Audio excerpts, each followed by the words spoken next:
काय झालंय, पॅकेज हा तीन अक्षरी जादुई शब्द अलीकडच्या काळामध्ये लोकांसमोर आणि शेतकऱ्यांसमोर आणला जातोय. खाली उतरून आज खरी परिस्थिती काय आहे हे बघणं आवश्यक आहे.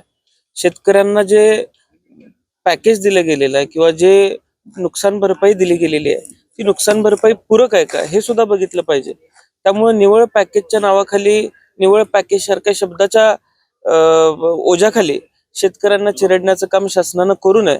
आणि त्या उलट आज शेतकऱ्यांची परिस्थिती अत्यंत दयनीय झालेली आहे.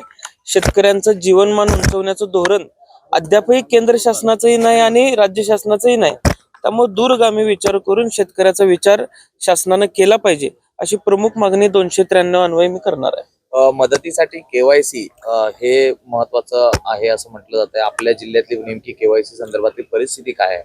अजूनही काही लोकांच्या खात्यावरती मदत पोचलेली नाहीये.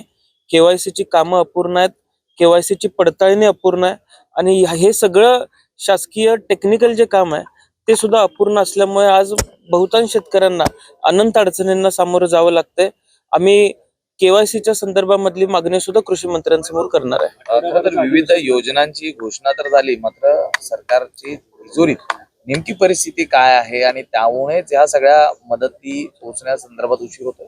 तर ज्या पद्धतीचं निधी वाटप झालेलं आहे, किंबहुना 31,000 कोटीचं पॅकेज आज माउंटिंग तेवढं 31,000 कोटीचं होतंय का, प्रत्यक्ष मदत शेतकऱ्यांना किती पोचणार आहे, या सगळ्या गोष्टींचा अभ्यास आम्ही आमच्या भाषणामध्ये मांडणार आहे आणि राज्याची खरी परिस्थिती ही लोकांसमोर आणण्याचा प्रयत्न आमच्या सर्वांचा असणार आहे. पुणे जमीन प्रकरणामध्ये पार्थ पवार यांना कोर्टाने पार्थ पवार प्रकरणामध्ये पोहोचलेली नाहीये. मला वाटतं की टेक्निकली गोष्टींमध्ये कुठेतरी गोष्टी वाढल्या जातात आणि वेळ करून पडत नाही,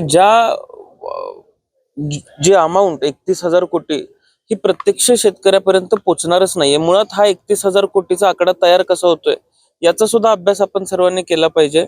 6,500 कोटी ही प्रत्यक्ष मदत कदाचित शेतकऱ्यापर्यंत पोहोचू शकते, इतकंच सध्याचं लिमिट आहे.